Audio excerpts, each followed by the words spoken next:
called him Stephen Beaven. Growing up, he was so much fun. Stephen was a rambunctious child, full of energy. Absolutely, gave me a run for my money. He loved to make people laugh. His father was killed in a car accident when he was 5, and so it was he and I against the world. I was 24. We didn't have life insurance. Our world flipped upside down. There's no book that comes with parenting, first of all, and there's no book that comes with what happens when dad dies. My husband and I had suspicions that he was using drugs, but it came to fruition his junior year. My husband probably replaced 30 batteries in his car that year.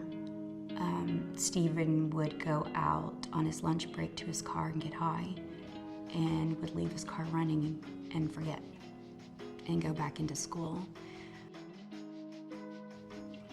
It was a Saturday evening, and I was already snuggled up on the couch watching TV, and I heard a very loud, startling noise banging at my door. I instantly jumped up, went to the door, and there was my son standing there in handcuffs with a sea of policemen behind him. They were leaving the home, and I was walking them out. All I could see was the back of my son's head.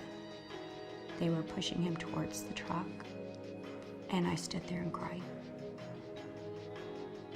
It's extremely hard to describe that feeling of helplessness when I see my black son being taken away by white officers. My son's charges were a Class B possession of marijuana. When you are an 18-year-old black kid and you get charged with a little bit of marijuana, the story is ... Get prepared to live a very difficult life. There is no clean slate for Stephen. He was over 5 years crime-free. He qualified for the program, but there was no program in place.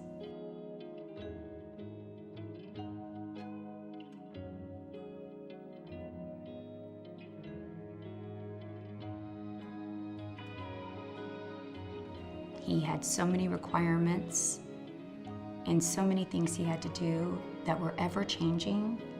He became hopeless, and he felt like his life belonged to the judge.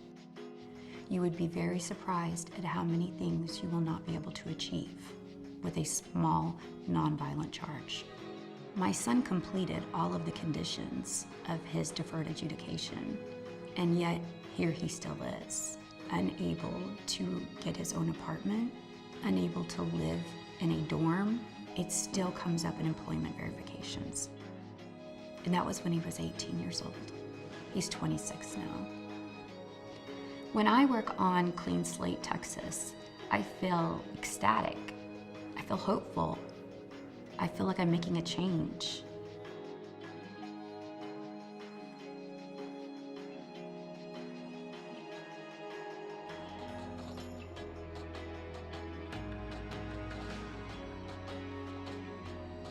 The Clean Slate program is essentially a second chance, which is something that I believe every human deserves. I can tell you that I don't know where I would be today if I had not had a second chance in life. And I know that my son would have benefited from it. He would not be in the position that he's in today.